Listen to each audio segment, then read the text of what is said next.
మదనపల్లిలో నేచర్ వ్యాలీలో premium villa flat owner కావడానికి కింది నెంబర్లను సంప్రదించండి. ఈ రోజు గత 20 రోజులుగా లిక్కర్ స్కామ్ ములకల చెరులో బయటపడింది. దీని రాష్ట్రంలో ఈరోజు పెద్ద ఇది ఒక ఇష్యూగా తయారైంది.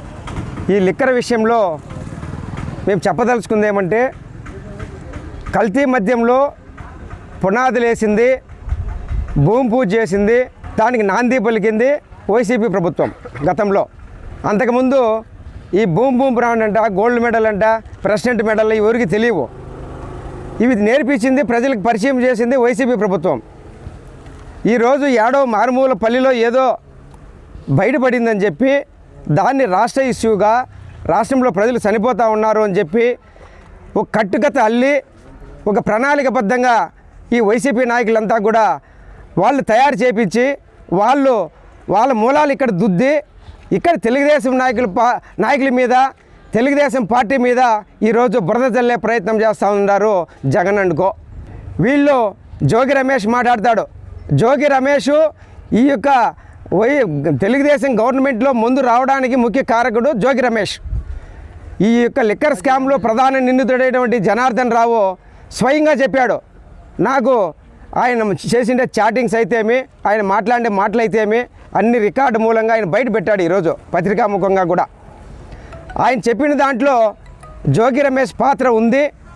ఆయన తంబలపల్లిలో పెట్టించడము, ఆయనే అధికారులకు క్లూ ఇచ్చి దాన్ని పట్టించడము, తెలుగుదేశం పార్టీ మీద, చంద్రబాబు నాయుడు గారి మీద బురద చల్లాలని చెప్పి చేసే ప్రయత్నము తేటతెల్లమైన ఈరోజు. కాబట్టి ఆ రోజు మీ వైసీపీ గవర్నమెంట్లో కల్తీ ముందు దాగి కొన్ని వందల మంది చనిపోయినారు, వాస్తవం కాదా? కల్తీ మద్యం తయారు చేసిన వాళ్ళు ఒక్క రోజైనా నువ్వు మీ నాయకుడిని సస్పెండ్ చేసావా? ఒక్కరి మీద అయినా చర్యలు తీసుకున్నావా?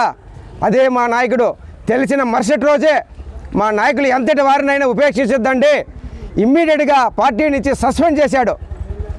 అదే నువ్వైతే పార్టీని సస్పెండ్ చేయలేదు, డోర్ డెలివరీ చేసి దళితుడిని హత్య చేసి డోర్ డెలివరీ చేస్తే అతని ఇంటికి పిలిచి నువ్వు భోజనాలు పెట్టిన ఘనత నీది జగన్మోహన్ రెడ్డి గారు.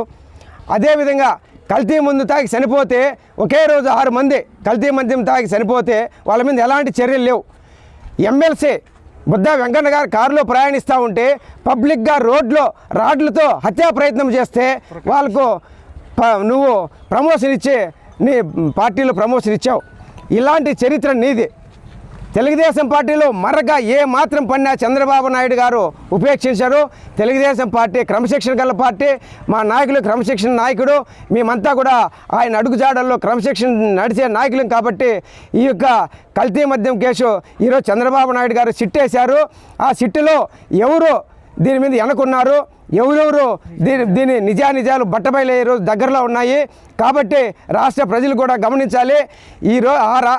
నాడు వైసీపీ గవర్నమెంట్లో చనిపోయిన దాంట్లో ఈ తెలుగుదేశం గవర్నమెంట్లో ఏ ఒక్కరు కూడా కల్తీ మద్యము ప్రజల్లోకి చేరలేదు, ఎవరు చనిపోయిన ఇది లేదు.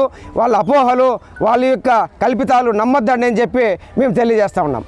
ఇక్కడ అందరూ ఎందుకు సమావేశమైనామో అందరికీ తెలిసినటువంటి విషయమే. తంబాలపల్లి నియోజకవర్గము ములకల్చెరు మండలంలో లిక్కర్ స్కామ్ బయటపడింది. దీన్ని వైసీపీ ప్రభుత్వము ఏదో విధంగా కూటమి ప్రభుత్వం పైన రుద్ది రాజకీయ లబ్ధి పొందాలని వాళ్ళు చేయని ప్రయత్నం లేదు. ఆల్రెడీ 4 రోజుల క్రితమే ఈ మద్యం స్కామ్లో ఎవరైతే ప్రథమ ముద్దాయి ఉన్నాడో జనార్దన్ రావు గారు లొంగిపోవడం జరిగింది. ఆయన ఈ మద్యం స్కామ్లో ఎవరైతే ప్రధాన పాత్రధారులు ఉన్నారో వాళ్ళ పేర్లను కూడా క్షుణ్ణంగా పాత్రికేయులు కావచ్చు, అదేవిధంగా విచారణ బృందానికి కావచ్చు, ఎక్సైజ్ అధికారులు కావచ్చు వివరించడం జరిగింది. దీని మూలాలను క్షుణ్ణంగా పరిశీలిస్తే గతంలో వైసీపీ గవర్నమెంట్లో మంత్రిగా పనిచేసినటువంటి జోగి రమేష్ గారి పాత్ర ప్రధానంగా ఉంది. ప్రజలంతా గమనిస్తూనే ఉన్నారు. గత వైసీపీ ప్రభుత్వంలో మద్యం విక్రయాలన్నీ కూడా ప్రభుత్వం ఆధీనంలోకి తీసుకొని ఎటువంటి విక్రయాలు కూడా ప్రైవేట్ చేతుల్లోకి ఇవ్వకుండా రాష్ట్ర వ్యాప్తంగా వైసీపీ నాయకుల చేతుల్లో డిస్టిలరీని ఓపెన్ చేసి రాష్ట్ర వ్యాప్తంగా కల్తీ మద్యాన్ని విక్రయించడం జరిగింది. విక్రయించడంతో పాటు దాన్ని కూడా మొత్తం క్యాష్ పేమెంటే చేసి విక్రయాలు జరిపారు. ఎందుకంటే వీళ్ళు ఆన్లైన్ పేమెంట్స్ చేస్తే మళ్ళీ మనం ఏమన్నా చేసిన తప్పులు కావచ్చు, అక్రమాలు కావచ్చు, దొరికిపోతామేమనే భయంతో మొత్తము క్యాష్ పేమెంట్ ద్వారానే విక్రయాలు చేసి వేల కోట్ల రూపాయల ప్రజాధనాన్ని, ప్రభుత్వ ధనాన్ని దోచుకున్నటువంటి ఘనత గత వైసీపీ ప్రభుత్వాన్ని ప్రజలంతా గమనిస్తూనే ఉన్నారు. గతంలో మద్యం వ్యాపారం రాష్ట్రంలో ఏ విధంగా జరిగింది, కూటమి ప్రభుత్వం ఏర్పడ్డాక మద్యాన్ని ప్రైవేటు వ్యక్తులకు ఇచ్చి నాణ్యమైన మద్యాన్ని ప్రజలకు అందిస్తున్నారు. మద్యంలో ఎటువంటి కల్తీలు ఉన్నా కూడా వాటిని కనుక్కోవడానికి కూడా ఒక యాప్ను రిలీజ్ చేసి ప్రతి ఒక్క కస్టమర్కి కూడా అందజేయడం జరిగింది.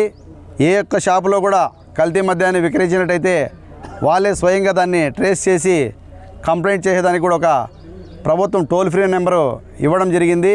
ఇంత పారదర్శకంగా మద్యం విక్రయాలు రాష్ట్రంలో జరుగుతున్నప్పటికీ ప్రజల యొక్క దృష్టిని మరల్చేదానికి ఈ మద్యం స్కామ్ను ఏదో విధంగా గౌరవ ముఖ్యమంత్రి వర్యులు చంద్రబాబు నాయుడు గారి మీద దుద్దాలనే ప్రధాన దురుద్దేశంతో వాళ్ళు ఈ కుట్రలు చేస్తున్నారు. కాబట్టి మీరు చేసిన తప్పులను కప్పిపుచ్చుకోవడానికే ఈ కార్యక్రమాన్ని మీరు జోగి రమేష్ అనే ఒక ఆయుధంతో రాష్ట్ర వ్యాప్తంగా పార్టీకి, కూటమి ప్రభుత్వానికి చెడ్డ పేరు తేవాలనే ప్రధాన ఉద్దేశంతో ఈ పని చేయడం జరిగింది. కాబట్టి జనాలంతా దీన్ని అర్థం చేసుకోగలరని సభాముఖంగా తెలియజేసుకుంటున్నాను.